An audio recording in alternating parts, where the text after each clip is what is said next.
pensaient que bon, on avait une vie, on mourait et qu'après la mort, il n'y avait plus rien, quoi. En gros, c'est ce que nous apprend la science actuelle. C'est ce que nous apprennent nos études universitaires. Quand on part de ces études médicales, on est persuadé qu'on a un cerveau qui fabrique de la conscience, que ce cerveau est un organe qui fabrique de la conscience, et que lorsque ce cerveau s'éteint, ben, il n'y a plus de conscience, il n'y a plus rien. Voilà, c'est le néant. Alors que les religions nous disent l'inverse quand même. Dans toutes les religions du monde, on dit bien qu'il y a une vie après la mort. Tous les livres que j'ai écrits, il y a toujours le mot mort ou au-delà. Ils ne sont pas morts, ils sont invisibles. Ils ne sont pas dans l'au-delà. L'au-delà, il n'est pas, c'est pas derrière Vénus, derrière la Lune, derrière Mars.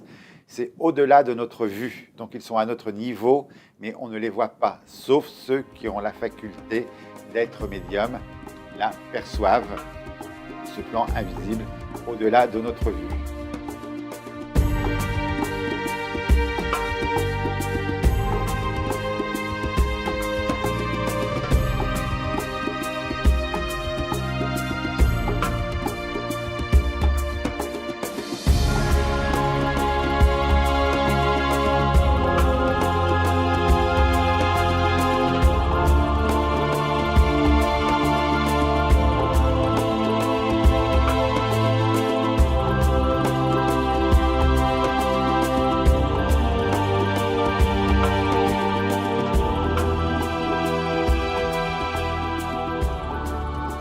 Je suis devenu anesthésiste réanimateur à la suite d'un hasard, si on peut appeler ça comme ça.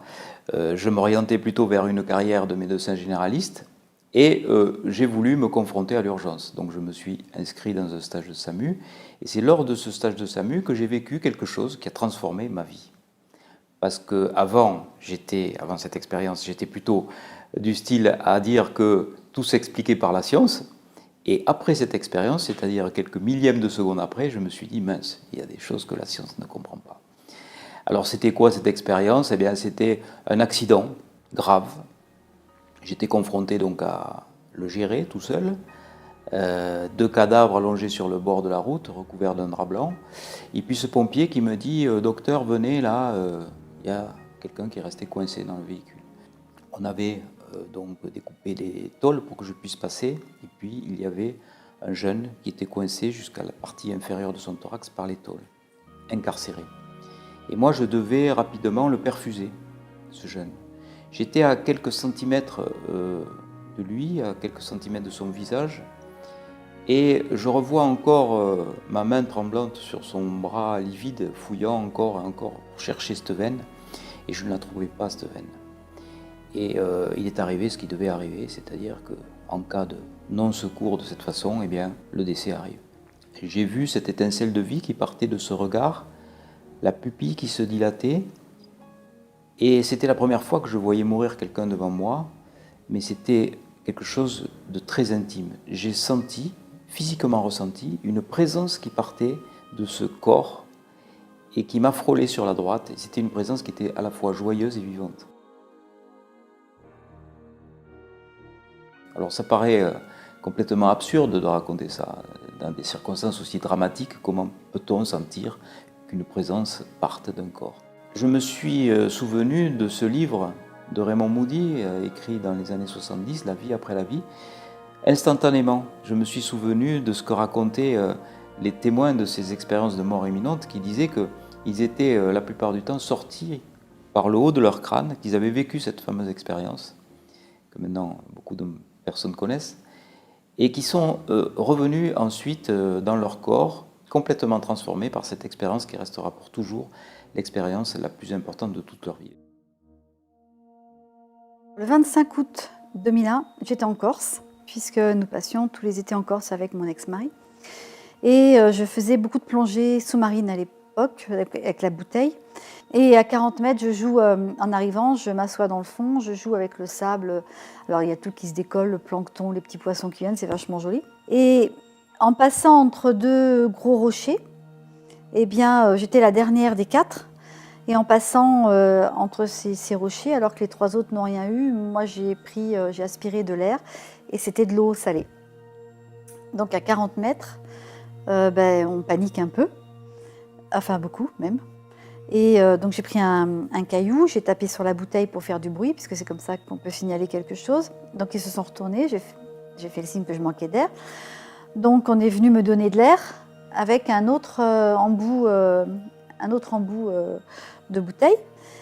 Donc la personne a pris mon embout et moi m'a donné le sien.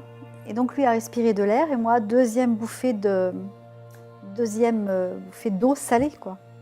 Donc là tout va très vite dans la tête parce que je me suis dit, je suis à 40 mètres, on regarde le plafond, il n'y a plus rien parce qu'on est trop profond, donc on ne voit pas le plafond là-haut. Je vais mourir, il y a tout qui passe à une vitesse phénoménale. Comme la personne en face de moi voyait que je paniquais deux fois plus, il m'a donné son octopus de sécurité, me l'a mis dans la bouche, troisième fois de l'eau salée. Et là, je me suis dit, Florence, t'es morte. Le 23 août 2000, j'ai fait 2 accidents vasculaires cérébraux et 3 AIT, c'est ce qu'on appelle des accidents ischémiques transitoires, en 40 minutes de temps. Et durant mon transport vers le centre hospitalier de Perpignan, mon état de santé s'est dégradé au point que je suis tombée dans le coma. Et durant ce coma, qui a duré un laps de temps assez restreint, ça a été de l'ordre de quelques heures, j'ai fait ce que j'ai appris bien plus tard, une expérience de mort imminente. J'avais 20 ans lorsque j'ai eu la chance de recevoir un coup de fusil dans la poitrine lors d'une manœuvre de l'armée. En manipulant un fusil, je m'y suis mal pris et j'ai reçu une balle dans la poitrine. Et cette balle m'a abîmé complètement le foie, un poumon, le diaphragme et des tas d'autres choses annexes. Il n'empêche que j'ai failli mourir et je suis rentré dans cet hôpital et je suis tombé dans une espèce de coma. Et là, il y a eu un moment de grâce qui est arrivé, magique, un moment d'amour aussi, où je me suis décorporée, c'est-à-dire que je me suis sentie décollée de ce corps physique, comme je dis toujours, vous savez, comme on décolle un timbre d'une planche à timbre, quoi. C'est parti tout seul. Et je me suis retrouvée à côté de moi-même, à 40 mètres, me sentant à côté. Alors, mon corps physique était sur mon côté gauche, j'étais debout, mais à la fois je me voyais, vous avez cette vision à 360 degrés qui fait que pas la peine que je me retourne. Et à ce moment-là est arrivée une brume supralumineuse, un peu sur ma droite, dans laquelle je me suis engouffrée, sans me poser de questions d'ailleurs, dans laquelle je me suis sentie tellement bien, tellement en sécurité, alors que j'étais en train de mourir. Et je suis partie dans cette énorme sphère lumineuse, pleine d'amour, pleine de sécurité. Et là, j'ai entendu, si tu veux, regarde-toi. Mais je vous ai dit, c'est pas la peine, je ne pouvais pas me regarder, je me voyais, je me sentais, je me voyais. Je voyais bien, j'étais à genoux, les autres étaient à genoux devant moi en train de me secouer. Et là, tout a été très vite. J'ai senti 2 bras très forts qui m'ont soulevée et j'étais allongée dedans. Je suis partie à une vitesse extraordinaire, non pas en hauteur, mais plutôt en ligne droite. Je suis passée dans un tunnel, ce fameux tunnel, mais je ne suis pas restée trop longtemps dans ce tunnel, où j'ai pu croiser mon grand-père paternel, qui était docteur en pharmacie, qui ne croyait en rien, et pourtant il était là. Donc j'ai pu le croiser, il m'a fait signe de continuer mon chemin. Et là, je suis arrivée dans une immense pièce, et dans cette pièce, il y avait un grand banc devant moi. Et peut-être, en l'espace de 2 secondes, sont approchées 3 entités qui se sont assises sur ce banc, qui ressemblaient plus à des moines en termes terrestres qu'à d'autres personnes. Et mon guide spirituel s'est mis à côté de ces 3 guides-là, qui étaient assis sur le banc. Celui du milieu s'est redressé, m'a regardé et m'a dit « Qu'est-ce qu'on fait de toi maintenant ?» Je me suis retrouvée dans une ambiance très cotonneuse. Je n'avais plus du tout la conscience en fait de mon corps. Vous êtes quelque chose, vous n'avez plus du tout la notion de votre enveloppe corporelle. Vous êtes moi en particulier, j'étais quelque chose d'évanescent, quelque chose qui est entre le solide et le gazeux là. Et j'étais dans un silence, mais alors quelque chose d'absolu. Il n'y avait pas un bruit. j'ai vu une ligne blanche, très très très blanche, très luminescente. Au bout de cette ligne blanche, il y avait un halo lumineux, mais très doux. Et dans ce halo lumineux, il y avait des silhouettes. Et ces silhouettes, c'était des silhouettes humaines, hein, je voyais assez bien les contours. Je ne savais pas, par contre, je ne distinguais pas si c'était des hommes ou des femmes. C'était des silhouettes. Et moi, j'étais déjà dans un bonheur, dans quelque chose, dans une paix, dans un bien-être extraordinaire, qu'on ne connaît pas ici, hein, que je n'ai jamais connu ici, même dans mes moments de bonheur les plus intenses. Et ces gens-là, ils étaient encore plus heureux que moi.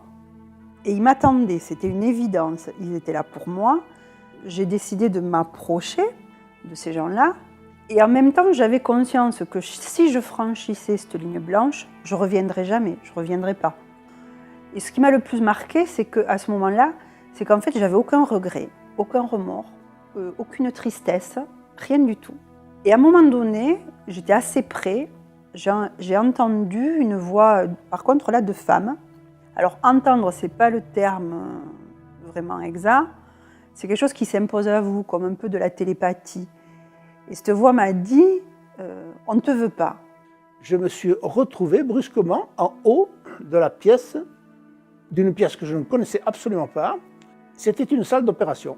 Et j'étais bizarre, j'étais une fumée, si je puis dire, mais avec la totalité de mon corps. Je suis passé au-dessus de ce corps qu'on était en train d'opérer. Je suis passé au-dessus de ses pieds, je suis remonté au-dessus de ses pieds, je suis redescendu au bout de la salle d'opération et je suis rentré dans un trou noir qui montait, une espèce de tunnel, disons-le. Et en même temps que je vous en parle, je le vois, j'y suis. Je suis à l'intérieur et je suis arrivé dans un espace noir.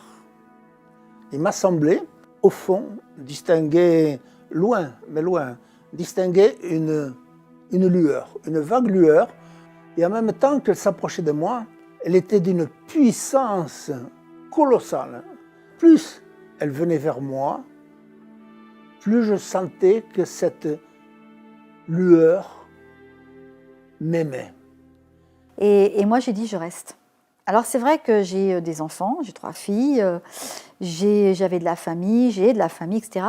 Mais dans ce cas-là, c'est égoïstement parlant, on n'y pense pas, on ne pense pas à ceux qui restent, on va penser au bien-être dans lequel on est et dans lequel on veut rester, quoi.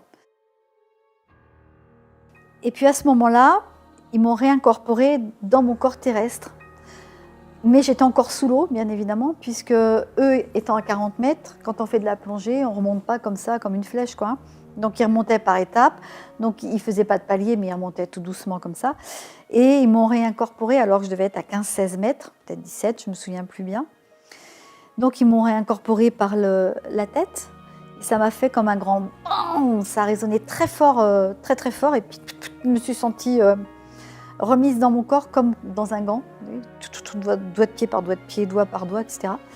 Et j'ai ouvert les yeux. Et là, j'étais sous l'eau, quoi. Et en face de moi, donc il y avait la tête de la personne qui me remontait. Et j'ai dit, mais c'est pas possible que je sois encore sous l'eau, quoi. En même temps, je percevais des milliers d'informations au millième de seconde. On est quelque chose de sensitif, mais alors à la puissance 10 000, quoi. J'ai vu réellement ma tombe. Il n'y avait pas de doute, hein. C'était bien mon caveau, tout seul. Avec 2 enfants devant, ce n'est pas les miens, mais ils me sont très très proches, qui pleuraient, qui étaient alors malheureux comme les pierres, qui étaient très tristes, qui étaient désespérés. Et moi j'étais là, je les voyais et je me disais, mais il ne faut pas qu'ils soient malheureux, ils devraient être super contents, parce que moi je n'ai jamais été aussi bien de ma vie. Je vais être là, je vais toujours les voir grandir, évoluer, je ne les perdrai jamais de vue, je serai toujours là. Mais je n'ai aucun moyen de leur faire savoir que je vais continuer à les voir, que je serai là. En fait, j'ai pris parce que c'est vraiment une décision, de faire le chemin inverse et de revenir en arrière et de revenir à la vie, enfin à la vie entre guillemets, parce que la facilité et le confort, honnêtement, c'était de partir, quoi. C'est une expérience très particulière parce que quand je me suis réveillée et que j'ai réalisé un peu ce qui s'était passé, je me suis demandé si je l'avais rêvé ou si ça s'était réellement passé, quoi. J'ai mis pas mal de temps à me dire que c'était pas un rêve, que c'était quelque chose qui était réel. Et disons que cette lumière m'a entouré. Elle s'est approchée de moi, elle m'a entouré, tout en me laissant derrière une porte de sortie, que j'ai traduit ça comme une éventualité pour que je puisse retourner si d'aventure j'en avais envie. Mais j'étais tellement heureux, pourquoi serais-je parti de ce bonheur que j'avais, que je découvrais en même temps que moi. Car terrestre, sur la Terre, on ne peut pas avoir un bonheur aussi grand. Et nous avons eu un dialogue ensemble. Ce n'était pas un dialogue avec des mots, c'était plutôt télépathique, je ne sais trop comment dire. Nous avons parlé. Et près de cette lumière, brusquement, je me suis rendu compte que j'avais la connaissance. Mais la connaissance totale, la connaissance de tout. Des mathématiques, alors que je suis nul en mathématiques, des mathématiques, de l'avenir, de l'histoire, de la botanique. Je savais tout. C'est tout ce que j'ai vu, c'est tout ce que j'ai compris. Mais brusquement, cette lumière s'est éloignée de moi. Elle s'est éloignée, et puis brusquement, je me suis rendu compte que ce n'était pas la lumière qui s'éloignait, que c'était moi qui reprenais le chemin du tunnel.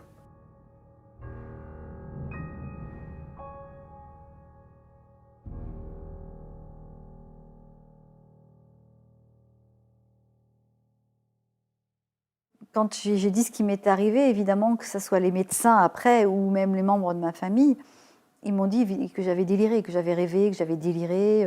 C'était la narcose des profondeurs, enfin j'ai tout entendu, quoi. Il faut savoir que dans les 15 secondes qui suivent l'arrêt cardiaque, le cerveau s'arrête de fonctionner. Il n'y a aucune activité électrique décelable au bout de 30 secondes. Au début, c'est 15 secondes. 15 secondes, ça commence à décliner, au bout de 30 secondes, il n'y a plus rien. Et on sait que dans les conditions optimales de surveillance de l'activité cardiaque, c'est-à-dire dans nos unités de soins intensifs ou de réanimation, il y a une période incompressible d'au moins 2 minutes avant qu'on donne les premiers soins et que le cœur reparte. Donc, on sait très bien que toutes les personnes qui ont présenté un arrêt cardiaque sont bien revenues d'une mort clinique. Ils sont revenus de la mort. Et dans 18%, ils nous racontent ce qu'ils ont vu et vécu. Donc, on ne peut plus dire aujourd'hui personne n'est revenu de la mort pour nous raconter ce qui se passe. Ben oui, il se trouve que grâce au progrès de la réanimation, eh ben, il y a des gens qui sont revenus de la mort. L'Institut Gallup a montré qu'il y aurait 4% de la population qui aurait vécu cette expérience. C'est énorme. 4% de la population en France, par exemple, ça fait 2,5 millions, un peu plus d'expérienceurs, on les appelle comme ça, 12 millions aux États-Unis, en fait, c'est quand même considérable. La NDE, elle existe, maintenant on connaît que ça existe. Hein. L'esprit perçoit une autre dimension, donc il y a quand même un choc certainement émotionnel de l'esprit qui se fait, donc ils reviennent avec cette ouverture, voilà. On ne peut plus nier, balayer d'un revers de main tous ces témoignages, des millions de témoignages potentiels. Comment faire? On est obligé de les accepter. Il y en aura de plus en plus. Avec les progrès de la réanimation, il y aura de plus en plus de gens qui seront réanimés, de plus en plus de gens qui reviendront de ces voyages extraordinaires et qui nous diront ce qu'ils ont vu de l'autre côté. Il y a des gens qui voient des paysages extraordinaires au moment de mourir. Il y a des gens qui voient des êtres chers venus les accueillir, des êtres chers décédés. Mon grand-père, je l'ai vu comme je vous vois. Je l'ai senti, je l'ai touché, donc j'ai touché de la matière quand même. Hein. Donc il s'est matérialisé quand même. L'état de rêve, non, parce que c'est tellement présent ce que j'ai fait. Un état de rêve ne fait pas changer la vie de quelqu'un comme ça. Enfin, moi, je ne pense pas. On est face à une phénoménologie inexplicable. C'est d'accord, elle ne rentre pas dans nos dogmes scientifiques. Qu'est-ce qu'on fait? Il ne faut pas rejeter toutes ces expériences, il ne faut pas rejeter tous ces témoignages. C'est un prétexte un peu court, en disant qu'on ne comprend pas, donc on exclut. Il faut au contraire proposer un autre modèle. Le modèle que je propose sera valable jusqu'à ce qu'un autre phénomène vienne le contredire. Voilà, je crois que c'est comme ça qu'on doit avancer quand on est un scientifique. Et je dis que Aujourd'hui, il n'y a aucune explication rationnelle, matérialiste à ces expériences et qu'il faut donc changer de modèle de pensée, changer de modèle d'explication de la conscience. Je pense que nous avons deux formes de conscience. Une conscience analytique, celle qui marche à plein régime tout le temps, surtout quand on est adulte et scientifique. En gros, c'est ceux qui analysent tout. Elle nous situe par rapport au temps, par rapport à l'espace et par rapport aux autres. Elle mesure tout. Mais elle nous rend malheureux aussi, parce qu'elle nous projette dans le futur, avec toutes les angoisses du futur, dans le passé, avec toutes les nostalgies et toutes les craintes du futur. Et puis, elle nous situe par rapport aux autres, donc elle nous rend malheureux, jaloux. Elle fait, en particulier dans nos sociétés occidentales, un tel bruit, assourdissant, qu'elle empêche l'émergence d'une autre forme de conscience que moi j'appelle conscience intuitive. Et autant la conscience analytique est branchée sur nos 5 sens, autant la conscience intuitive, elle est branchée sur toutes nos perceptions extrasensorielles. Alors, perceptions extrasensorielles qui se trouvent donc au zénith dans ces expériences de mort provisoire. Parce que cette conscience analytique, une fois qu'elle est éteinte, eh ben, c'est cette conscience qui expose la conscience intuitive, qui nous relie à toutes nos perceptions extrasensorielles, c'est-à-dire la médiumnité, l'intuition, la prémonition, la télépathie, enfin, tout ce qui nous relie à d'autres dimensions. Ils ont eu accès à un moment donné à cette conscience. Ils ont vu aussi, pour certains, des êtres chers passer de l'autre côté, donc ils sont devenus médiums. Et ils sont devenus télépathes aussi. Certains devinaient les pensées des réanimateurs, les pensées de ceux qui étaient là. Le médecin qui m'accompagnait, en fait, que j'ai revu 3 ans plus tard, ce médecin rentrait de vacances de Nouméa. J'ai perçu, pendant mon expérience de mort imminente, ce qu'il pensait. Et alors, il pensait à ses vacances. Il était très nostalgique des lagons bleus dans lesquels il s'était baigné, du beau temps, du truc. Enfin, là, il était à la montagne, il ne faisait pas beau ce jour-là. Il se demandait ce qu'il faisait là, lui aussi, le pauvre. Il était très inquiet parce qu'il n'était pas en tenue réglementaire. Il avait un bermuda avec juste le haut du pyjama. Normalement, on doit être en tenue. Voilà. Il avait envie de fumer, il avait un paquet de cigarettes dans la poche. Enfin, bon, et puis il criait, il m'appelait, puis il râlait, et voilà. Et ce médecin, je l'ai revu 3 ans plus tard, complètement par hasard. Et je l'ai reconnu en fait à la voix. Et donc je suis allée le voir, je me suis présentée. Puis bon, il ne me remettait pas trop, donc je lui ai dit, ben voilà, vous êtes venu me chercher dans telle circonstance, à tel endroit. Puis j'ai dit, mais en fait, vous rentriez de Nouméa. Et comment ça? Il me dit, je rentrais de Nouméa. Comment vous le savez? Ben, j'ai dit, parce que vous pensiez à vos vacances, vous pensiez à vos baignades là-bas. J'ai dit, en même temps, vous n'étiez pas content parce que c'est toujours avec le personnel médical ou paramédical que ça part en catastrophe. Et puis il était là, il me regardait avec des grands yeux, puis il était là, il me dit, c'est pas possible. Enfin, il me dit ce que vous me dites. Il me dit, qui vous l'a dit? Mais je lui dis, personne. Certains scientifiques nous disent, oui, ben d'accord, le cerveau, il fonctionne presque plus, ou peut-être parce que vous ne mesurez pas tout, peut-être qu'il y a des activités résiduelles du cerveau qui font que la conscience est encore présente. Mais je trouve quand même un illogisme assez fantastique, ce raisonnement. Parce que comment un cerveau qui marche moins bien serait plus performant que lorsqu'il marche normalement? C'est un petit peu comme si vous disiez, ben, cette voiture, elle roule plus vite quand le moteur est éteint ou quand on enlève son moteur. C'est quand même assez vertigineux comme raisonnement, ça, c'est pas du tout logique. Donc cette conscience qui est plus performante lorsque le cerveau s'arrête montre qu'il y a une autre forme de conscience qui perdure lorsque nous sommes morts à l'état clinique. Docteur, à un moment donné, je me rappelle, vous avez mon foie sur votre main droite, vous l'avez passé sur votre main gauche et vous l'avez entaillé. Ah, il me dit, oui, c'est vrai, on te l'a raconté, ça. Et j'ai dit, non, je l'ai vu. Comment tu l'as vu? Et oui, j'étais au-dessus, je vous ai vu faire. Je suis revenu à la charge quelques jours plus tard. Lui disant, vous savez, docteur, je vous ai vu aussi quand vous avez dit à votre autre médecin, pousse-la un peu, hein. De toute façon, elle s'en sortira toujours. Ah ben oui, mais ça, on te l'a raconté. Ça, il y a peu de personnes qui le savent, ça. Hein. De la salle d'opération, il n'y a personne. Et j'ai dit, moi si, je vous ai vu.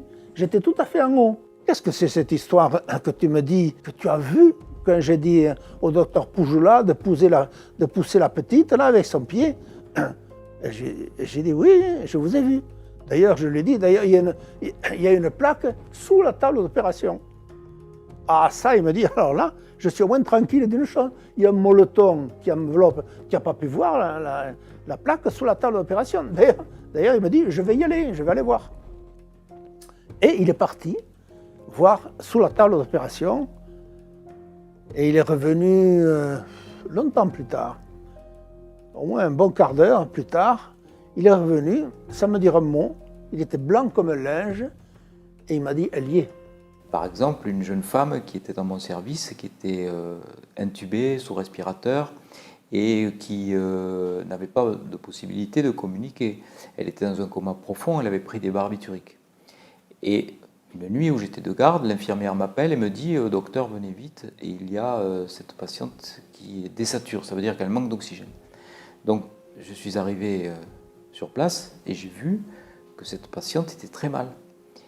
Et un seul réflexe, aspirer la sonde d'intubation pour voir s'il n'y a pas un obstacle. L'infirmière me dit « Non, non, c'est pas la peine de faire ça. » Je l'ai fait. J'avais aucune raison de douter d'elle. C'était une excellente infirmière. J'avais aucune raison d'insister. Et pourtant, je reçois une information. Il faut m'aspirer cette sonde, comme si on s'adressait à moi.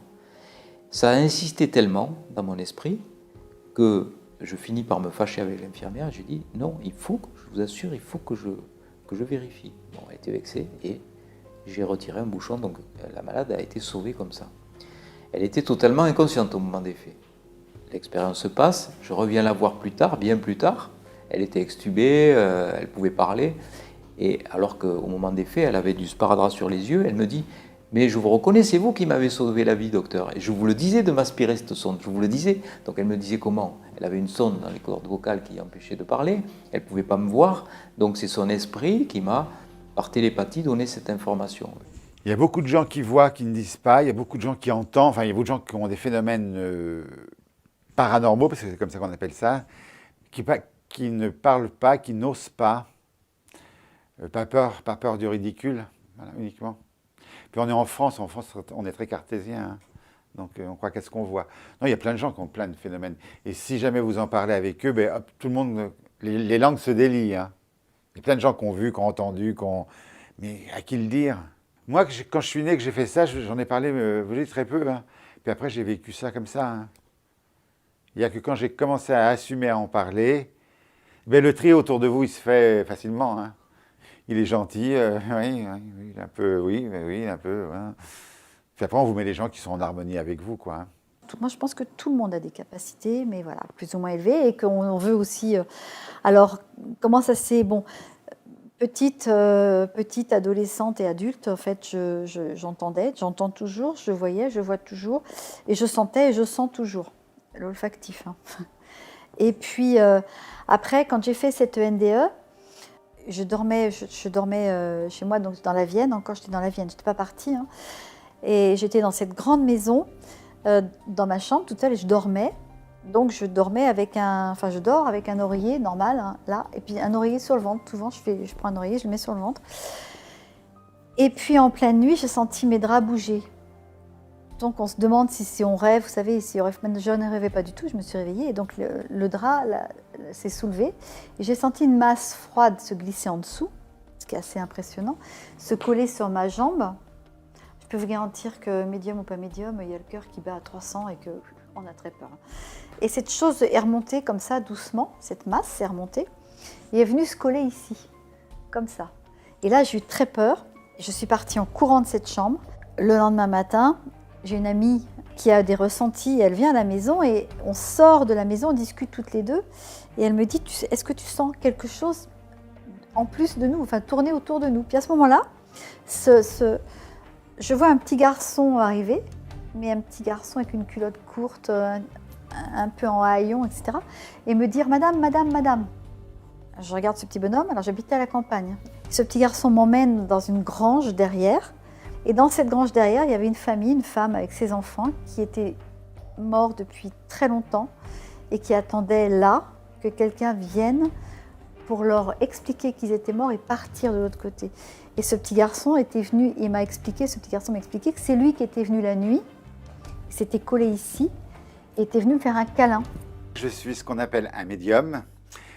En France, c'est bien vu ou mal vu. Souvent, c'est le monsieur qui parle avec les morts, c'est l'étape tournante, les fantômes qui apparaissent. C'est pas du tout ça. Médium, c'est l'intermédiaire entre un plan invisible et notre plan visible, où je perçois les défunts qui sont partis, les esprits qui sont partis de vos défunts, et je vous transmets des messages. Alors pourquoi on voit les défunts? Parce que pour moi, ils ne sont pas morts, ils sont défunts ou invisibles. Ils nous voient en permanence quand ils ont envie de nous voir. Ils n'ont pas toujours envie de nous voir 24 heures sur 24. Hein. Ils ont leur propre vie de l'autre côté. Mais le fil d'amour, de vie n'est pas coupé. Donc, ils se montrent à nous, ils se montrent aux médiums. Donc, c'est tout simple. Même si ça paraît très compliqué, c'est tout simple. J'entends, je parle, je peux toucher, je peux les toucher. Ils peuvent me toucher. Il y a l'odorat olfactif, le terme qu'on emploie. Quand je nettoie les maisons, enfin voilà, il n'y a pas d'autres termes, mais bon, je demande souvent aux gens de rester avec moi. Et le dernier lieu que j'ai nettoyé, c'était un salon de coiffure. Donc les responsables étaient avec moi et je leur ai pris la main pour leur montrer, vous savez, parce que ça se déplace, hein, ils se déplacent bien sûr, ils ne sont pas figés non plus dans leur... Et en fait, l'intéressant, c'est de prendre la main des gens avec qui je suis et de leur montrer l'espace glacé dans lequel on va, quoi, parce que c'est froid en plus, d'accord ? Et pour des gens qui ne sont pas tellement branchés dans tout ça, ce qui est bien, c'est de leur mettre la main dans cette espèce d'espace très froid et de suivre l'espace qui se déplace comme ça avec eux. Je ne vois pas en permanence les gens, là je suis devant vous, je ne vois rien du tout. Puis d'un seul coup, si quelqu'un se présente, on ne va plus être deux dans la pièce, on va être trois. Donc je sais que c'est un troisième qui arrive de nulle part, qui n'a pas ouvert la porte, qui n'a pas monté, qui apparaît comme ça. Mais je les vois tels que je vous vois au moment où vous les avez connus de votre vivant. C'est-à-dire, si votre grand-mère, vous l'avez connue qui part à 70 ans, je vais la voir telle qu'elle va se montrer, comme vous l'avez connue, pour que je la décrive, avec des petits détails très très précis pour que vous sachiez que c'est bien votre grand-mère. Donc, je vous dis, elle a les cheveux blancs, crantés, elle est habillée en noir, c'est basique comme toutes les grand-mères, hein, généralement. Donc, je vais vous donner le détail supplémentaire. Je vais vous dire, tiens, elle avait un grain de beauté sur la joue, quand on l'embrassait, ça piquait. Enfant, on rigolait. Je vais vous dire, il lui manquait une dent. Enfin, je vais vous donner un détail très précis. Pour un adolescent, je vais donner le détail très précis au papa ou à la maman pour qu'ils sachent que c'est bien leur fils et que ce n'est pas une pure invention. Parce que c'est un peu facile aussi de broder et de jouer avec la douleur des gens. C'est pour ça que je fais ça en public, parce qu'en public, on est devant tout le monde, on ne choisit pas le défunt qui va venir, on donne. Il y a beaucoup de choses qui m'ont blessé quand je faisais mes contacts. De voir le malheur des gens. Ça m'a blessé. Quand les gens... Oui, être content, non, je ne suis pas content. Quand les gens me disent « vous m'avez sauvé », émotionnellement, je pleure. Donc, je ne veux pas qu'on me dise « ah, vous êtes formidable ». Ça me... Parce que sous ma carapace de gros rochon, je suis très sensible. Donc, une fois, Lionel me dit « je suis là, c'est grâce à vous et tout ». Je ne peux pas entendre ça. Elle est là parce qu'elle m'a rencontré, ok, mais c'est le hasard de la vie et qu'elle est tombée sur moi, elle serait tombée sur Florence, ça aurait été pareil si elle devait entendre le message, ou sur un autre, ou sur Henri, voilà. Là, c'était moi, mais ce n'est pas grâce à moi. J'ai vu depuis travailler beaucoup de médiums en salle et je me dis, mais c'est pas possible, autant de choses précises, des signes de reconnaissance aussi précis. Le plus simple, même si c'est dissonant au niveau de la cognition, c'est d'accepter que ce contact est réel et il existe. Et bien, voilà. Quand on a franchi cet obstacle, eh ben, ça devient naturel. La dernière émotion que j'ai eue, c'est un monsieur qui m'a dit « Voilà, Reynald, ma femme est malade, quand est-ce qu'elle va mourir ?» Je n'ai pas les réponses de ça. Il venait voir jusqu'à temps qu'elle meure. Et un jour, il me dit « Ça y est, elle est morte. » Il me dit « Mais je suis un peu responsable parce que j'étais à l'hôpital, elle a eu un malaise, je me suis sauvé, je n'ai pas appelé les médecins. » Et il vient me voir pour savoir si ce qu'elle en pensait. J'étais très très mal. Oui, elle est venue me voir, elle m'a dit voilà ce que j'en pense. Elle m'a dit voilà comment ça s'est passé, elle m'a décrit la scène, comment ça s'était passé. Je peux vous dire que le monsieur en face de moi, il était mal à l'aise. Si vous voulez entrer en contact avec votre défunt pour avoir les numéros du loto, il ne viendra pas. Si vous voulez savoir s'il faut vendre la maison, il ne viendra pas. Il viendra simplement pour vous rassurer, pour vous dire qu'il va bien, pour vous donner des éléments à vous de votre propre vie pour vous faire comprendre qu'il voit ce que vous faites et qu'il n'est pas loin de vous. La dernière fois, j'ai dit à une dame, vous avez changé de parfum, vous avez acheté du parfum hier, et j'ai donné la marque. Elle me dit, comment vous savez? Je dis, votre fils était avec vous. Ça change tout pour la maman. Son fils, elle ne le voit plus, elle ne le touche plus, elle souffre, mais elle sait qu'il est là. Voilà. Ils vont donner des messages dans les moments importants. Je crois aussi à l'aide de nos êtres chers, de l'autre côté, les défunts. Il m'arrive de parler à mon père, je lui parle, je lui dis voilà le problème que j'ai, comment tu ferais, il me semble l'entendre, je ne l'entends pas, hein. Je n'ai pas le son de sa voix, je ne suis pas médium, mais j'ai des réponses quelquefois. Donc je crois qu'on a tout ça en nous, on a cette capacité d'être connecté, à condition de le vouloir, quoi, à condition d'être dans l'humilité et dans l'attente. Et puis un beau jour, vous avez les informations qui arrivent. Frappez, on vous demandera, c'est marqué dans les Écritures, peu importe lesquelles. Hein. Demandez, on vous donnera. Ne limitez pas votre demande, donc demandez pas quelque chose de limité, parce qu'on peut vous donner au centuple. Donc demandez ce que vous avez besoin, ça vous sera apporté en temps réel que si vraiment vous en avez l'utilité. Mais c'est bien aussi de ne pas trop plonger non plus et ouvrir la porte à tout et croire à tout. Hein. Parce que quand vous prenez un journal avec de la publicité sur les voyants, médiums, dons héréditaires de naissance, flash précis, 95% d'escrocs dans le domaine de la parapsychologie. Et ceux qui pensent que c'est des coïncidences n'ont jamais rien parce qu'ils font les demandes parce qu'ils testent. Ils ne demandent pas sincèrement, ils demandent pour tester. Alors tu peux tester. Hein. On ne teste pas Dieu, on ne teste pas le ciel, on ne teste pas Rénal Roussel. On y va avec confiance. On a tous un guide spirituel, tous. Donc, ange gardien, guide spirituel, voilà. Il y a des gens qui ne sont pas d'accord avec ce que je dis. C'est pourtant... c'est pas quelqu'un d'humain. Moi, je parle beaucoup d'énergie. Hein. Quand on est passé de l'autre côté, je ne parle pas beaucoup de personnes. On passe plutôt en énergie, un niveau de conscience aussi. Voilà. C'est plutôt une énergie qui nous accompagne durant toute notre vie terrestre et qui va nous guider. Vous savez, quand on a des choix à faire. On a chacun un guide, ouais, une énergie. Mais le guide, ce n'est pas votre grand-père, ce n'est pas la grand-mère, ce n'est pas ma grand-mère, c'est une substance, on va dire, énergétique qui est beaucoup plus haut. Et quand je demande à ma grand-mère de m'aider, je sais qu'elle ne peut rien faire, mais elle va prendre ma prière, elle va l'écouter et elle va la porter à la puissance qu'elle a au guide. Et le guide va redistribuer. Voilà. Moi, je suis surpris régulièrement par les informations qui m'arrivent. On peut être connecté par la méditation, par la prière. On peut envoyer des pensées à l'univers et recevoir ces cadeaux. Ça, c'est quand même assez mystérieux. Et je l'ai constaté, c'est vrai, et je ne suis pas le seul. Dans notre vie, nous ne sommes pas seuls. On n'est jamais seuls. Nous avons du monde autour de nous qui sont là pour nous aider. Mais il y a quand même un travail que nous devons faire. On doit au moins les appeler. C'est tout ce que nous avons à faire, leur demander de l'aide. Pour se mettre en connexion avec son guide spirituel, ben c'est simple, il faut écouter, se mettre un petit peu dans le calme peut-être, se connecter, faire connecter son moi intérieur avec son moi supérieur qui est le guide spirituel et écouter à ce moment-là, écouter vraiment et se dire est-ce que vous pourriez m'aider, est-ce que tu pourrais m'aider, fais-moi un signe, donne-moi quelque chose, donne-moi un... Voilà, c'est comme ça qu'on demande. Vous allez avoir un signe à un moment donné. C'est pas des grands messages, hein. C'est pas non plus. Il y a des choses comme l'autre jour, il y a une dame, c'était pas moi, c'est un autre médium qui disait que ses roses s'étaient fanées toute seule, hein, et que tous les pétales étaient tombés. Et en tombant, ça avait dessiné un grand cœur comme ça. C'était génial, quoi. Elle l'a pris en photo. Ça peut être effectivement, quand vous dites dessiner, à chaque fois qu'il y a des signes comme ça, il faut qu'ils se matérialisent de l'autre côté. Ça demande énormément d'énergie. Donc c'est pas si simple pour eux non plus, hein, d'accord ? Donc ils peuvent très bien dessiner sur la vitre d'une salle de bain, si la personne s'appelle Louis ou Louise, le grand L. Comme ça, effectivement, ça peut arriver, ça. Hein, ou un cœur, mais ça ne va pas être toute une phrase. J'écoute mes rêves. J'écoute la nuit quand je ne dors pas. Il y a des idées qui me viennent, etc. Et en général, c'est toujours de bonnes idées. Je reçois beaucoup. Je reçois beaucoup.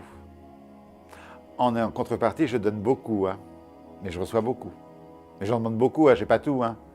Parce que demandez, vous recevrez, je ne me gêne pas. Hein. Je demande. Mais je ne demande que des choses possibles. Hein. Je ne demande pas l'impossible. Chacun a ses techniques. Il y en a il y a des gens qui se mettent, moi-même je le fais des fois, devant la glace, le matin, au réveil. Voilà, mais pas toute la journée, juste le matin au réveil. Voilà, parce que la veille, vous avez une question, vous mettez le lendemain matin, vous l'avez la réponse le lendemain matin. L'intuition, vous l'avez, vous avez ça y est, c'est fait. Il ne faut jamais revenir à la première intuition, c'est toujours la bonne, toujours. Notre cerveau se comporte finalement comme un émetteur-récepteur de conscience. Émetteur d'informations dans la télépathie, mais récepteur aussi. D'où viennent les informations? L'intuition, le talent artistique. La conscience ne s'éteint pas lorsque le cerveau s'arrête. Un petit peu comme si on disait actuellement, le programme de télé n'existe plus quand un poste de télévision est arrêté. Non, l'émission, elle continue. Je pense que les gens, quand ils partent pas tout à fait, je pense qu'ils sont là un peu, quelque part. Et moi, ce que j'ai découvert, c'est que la mort n'existe pas. On vit après, dans une autre vie, sous une autre forme, mais on vit. Donc la mort n'est pas une fin. J'ai pas de doute là-dessus. La mort, c'est pas une fin en soi, c'est pas la fin de quelque chose. C'est un passage obligé vers quelque chose d'autre. Pour moi, c'est une certitude que j'ai acquis. Je doute pas du tout. Alors là, pas du tout. Je doute pas. Alors c'est très prétentieux, mais je ne peux pas douter parce que je le vis, je ne peux pas douter. Non. Je vais douter d'un cliché de voyance. Si vous me demandez de faire de la voyance, je vais vous donner un peu ce que je vois sur votre futur. Bon, là, je peux douter de l'interprétation de ce que je vais en faire. Mais un défunt qui va me dire quelque chose que je répète mot pour mot, s'il me dit des âneries, je vais vous répéter les âneries mot pour mot.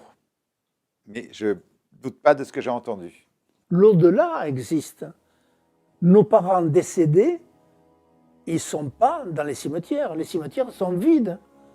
Il n'empêche qu'ils sont autour de nous. Et je pense qu'autour de nous, nous avons des quantités de gens qui vivent. Je perçois la mort différemment, presque différemment. Parce que vous passez sur un autre plan dans lequel vous allez continuer à évoluer et vivre. Quand moi je partirai de ce plan terrestre, je retrouverai tout ce que j'ai perdu avant. Et je continuerai à évoluer.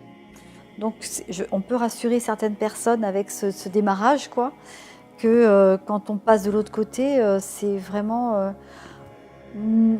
notre moi intérieur se décolle et puis ça y est, on laisse l'enveloppe terrestre et on va vivre autre chose différemment sous forme d'énergie ou de niveau de conscience dans un monde qui n'est plus matériel. Nous sommes comme les îles d'un océan, tous très éloignés en apparence, mais tous reliés par le fond. C'est un petit peu ça, nos consciences. Qu'est-ce qu'elles deviennent de l'autre côté? Probablement qu'elles ne font plus qu'une conscience, et une seule conscience qui ensuite est capable de se disperser pour donner des informations. C'est une image qui est très belle. Mais l'unité universelle, c'est Dieu, quoi. Donc il a bien fallu mettre un nom sur l'unité ou l'énergie universelle.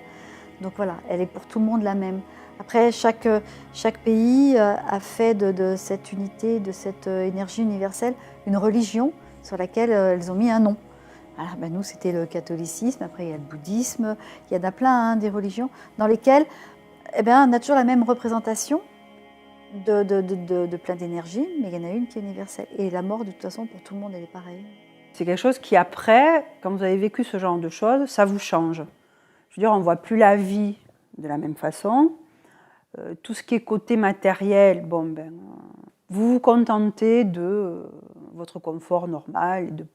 Vous n'avez pas besoin du superflu, quoi. Je veux dire, dans la vie, voilà. On arrive à vite trier l'essentiel des choses. On assiste à quelque chose d'assez fort, quand même, qui n'est jamais arrivé, c'est-à-dire l'effondrement des valeurs matérielles de cette planète. Et donc, étant donné que ça s'effondre au niveau économique, au niveau, tout ce qui représente le monde matériel, qu'est-ce qui reste? La spiritualité. Il y a l'émergence forte de la spiritualité maintenant. Même les jeunes s'intéressent de plus en plus à tout ça. Moi, je suis surpris de recevoir tous ces courriers de jeunes qui s'intéressent à la médiumnité, par exemple, à la télépathie, aux expériences de mort provisoire. Alors, il y a des gens qui ont un niveau de conscience plus élevé et qui vont avoir accès ou qui vont comprendre certaines choses. Et puis il y a d'autres personnes qui ont des niveaux de conscience qui sont un peu moins élevés. Donc moi je les appelle les matérialistes, ces gens-là. Donc c'est pas qu'ils sont moins intelligents, attention. Hein. C'est des matérialistes qui sont plutôt dans la matière, c'est-à-dire qu'eux ne vont croire à rien, sauf qu'on est ici maintenant, aujourd'hui dans la matière et qu'il faut en profiter avant de mourir. Donc voilà, ces gens-là, ils ont un niveau de conscience qui peut être un peu inférieur. C'est des termes que j'aime pas, mais bon voilà. À d'autres personnes qui vont être moins dans la matière, mais plus dans le partage ou dans l'élévation de quelque chose ou dans l'amour de quelque chose. Donc ce n'est pas moi qui ai changé, c'est pas moi qui ai voulu changer, c'est toute une continuité de choses avec un refus systématique de ma part aussi, puisque je n'avais pas le choix, qui fait qu'à un moment donné, ils se sont dit bon, on va lui faire une ENDE, hein, et puis comme ça, elle va peut-être comprendre. Mais si j'avais refusé, j'avais le droit de refuser aussi. Mon libre arbitre aurait pu me dire mais tu fais rien et tu restes. Ma vie aurait certainement été beaucoup plus compliquée intérieurement, peut-être moins matériellement, mais plus intérieurement qu'autre chose, quoi. Ils ont simplement compris comment il fallait se comporter sur cette planète pour être dans le bonheur inconditionnel de l'autre côté. Parce que les gens qui vivent une expérience négative, ils vivent ça plutôt comme un avertissement de l'au-delà, leur disant tu vois comment ça va se passer si tu continues ta vie comme tu l'as commencé. Donc les gens sont transformés. Ils se détachent des valeurs matérielles de cette planète et puis ils veulent donner de l'amour aux autres. Donc ils veulent aider les autres. Ils vont dans des œuvres caritatives, humanitaires. Ils sont vraiment tournés vers les autres. Ils ont compris l'essentiel de ce que l'on devait faire sur cette planète pour être heureux. Être dans le bonheur, c'est donner de l'amour aux autres. Quand je vois des gens qui se battent pour avoir de l'argent, pour être le premier, pour être le plus beau, tout ça, c'est du pipeau, ça signifie rien, c'est pas important. La réussite, je pense, l'essentiel, c'est de faire le bonheur des gens autour de vous. Il ne faut pas essayer de faire le bonheur de l'humanité, c'est trop grand. Mais nous avons chacun un petit rôle à jouer. Et ce petit rôle est un rôle essentiel. Bien que, vous savez, les grains de sable, c'est petit, c'est minuscule, mais ça peut enrayer toute une machine. Donc on a chacun nos propres destins, on a chacun nos propres chemins. Et on n'est pas sur Terre ni pour juger ni pour envier, on est sur Terre pour faire ce qu'on a à faire le mieux possible. La spiritualité, c'est ça, c'est être en relation avec les forces telluriques et cosmiques, être en amour avec les autres, être en amour avec soi-même aussi, et se dire que la mort n'est qu'un passage vers une autre dimension. C'est ça, être spirituel. Donc ces gens vont davantage accepter leur mort, davantage accepter leur souffrance et leur douleur. Ils vont être mieux au moment du passage. La mort nous fait plus peur, ça c'est immense et génial parce que, bon, on sent bonsoir, tellement de gens ont peur que... Bon. Et puis oui, on est plus tourné vers les autres. Je pense qu'il y a une espèce de compassion, de compassion, d'aide, voilà, qui fait qu'on écoute, on est plus à l'écoute. Ouais. Ils me disent tous, profite un maximum. Pas de temps à perdre. Hein. On ne se lève pas à midi, le dimanche, on se lève tôt comme tous les jours et on profite de la vie. Voilà. Ils m'ont également expliqué que les petites contrariétés de la vie, c'était absolument rien. On se contrarie tout seul pour beaucoup de choses. Hein. Ils m'ont expliqué également que rien ne nous appartient. Tout nous est prêté pour un temps. Alors un temps plus ou moins long, mais rien ne nous appartient. Alors moi, rien ne nous appartient, ma maison, je l'ai achetée, j'ai travaillé. Non, j'ai eu la force, l'intelligence, la capacité de l'acheter, mais elle n'est pas à moi. On m'a donné la force, le travail, la connaissance pour pouvoir l'acheter. Mais demain, elle peut être retirée. Celui qui est complètement branché sur sa conscience analytique, on l'a vu, ça va être l'abruti intégral qui va collectionner tout un tas de choses. Il va collectionner pour un homme les femmes, les voitures, les maisons, enfin les richesses matérielles, et il va avoir l'impression qu'il possède tout, même les gens, grâce à l'argent. Et il va être très malheureux lorsque on va donner un coup de pied sur son château de cartes, finalement, c'est-à-dire lorsqu'il va perdre un proche, lorsqu'il va être lui-même très malade et qu'il va mourir, il va se dire, mince, mais ma vie, c'était quoi? C'est idiot, c'est absurde de vivre. Il va se dire ça. Quelqu'un qui est branché sur sa conscience analytique en permanence. La réussite pour beaucoup de personnes, c'est l'argent, oui. La voiture, la maison, la piscine, le jet, les vacances, machin, les vacances trucs. Et on parle pas, il y a très peu de place pour en fait l'équilibre spirituel intérieur qu'on doit tous avoir, quoi. Enfin, c'est l'être qu'on est vraiment dedans. Parce que tous ces gens qui sont blindés d'argent, ils sont dedans, ce sont très souvent des écorchés vifs, quoi. Et très souvent, ce sont des gens qui sont sympas, seulement on leur a pas donné la possibilité de faire extérioriser leur pépite.